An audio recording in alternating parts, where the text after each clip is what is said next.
5 a.m. on this Friday, April 7th. Good morning, I'm Eugene Ramirez. And I'm Lauren Pastrana. We are getting straight out to breaking news this morning. The Pentagon is assessing the results of the U.S. military strike in Syria in response to its deadly chemical attack on civilians. The attack was being planned as President Trump welcomed China's president to his Mar-a-Lago resort for a two-day summit.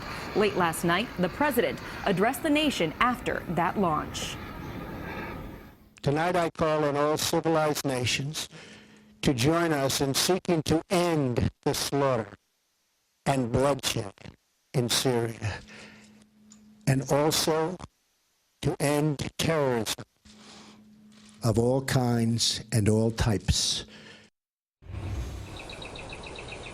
Last night there from Palm Beach, let's get right out to CBS 4's Weijia Jiang, who is live in Palm Beach with the very latest on this strike this morning. Weijia. For years, as a private citizen and then on the campaign trail, President Trump insisted the U.S. should stay out of Syria. But he was clearly moved by the country's most recent chemical attack, saying the shift happened when he saw images of innocent children who were killed.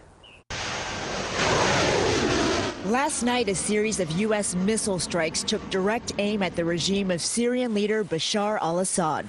Tonight I ordered a targeted military strike on the airfield in Syria from where the chemical attack was launched. 2 U.S. Navy warships in the Mediterranean Sea fired a total of 59 Tomahawk missiles aimed at this airbase in central Syria. It is in this vital national security interest of the United States to prevent and deter the spread and use of deadly chemical weapons. A report on Syrian state television called the U.S. missile strike an aggression, but stopped short of calling it an act of war.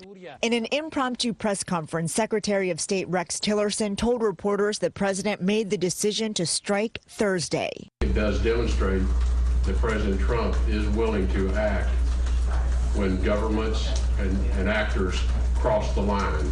A U.S. official says Vice President Mike Pence worked out of the White House Situation Room during the strikes. At least 24 members of Congress were briefed or notified about the assault. Tonight he acted under his authority as Commander-in-Chief. However, House Minority Leader Nancy Pelosi and other Democrats said the president should have consulted with Congress.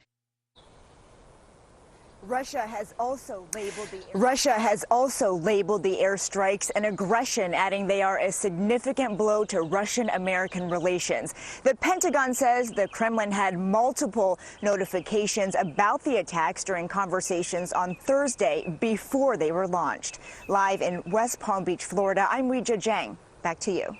Okay, Weijia, and is the strike against Syria seen as a mere slap on the wrist, or could this be the start of a serious and sustained military conflict between the U.S. and Syria?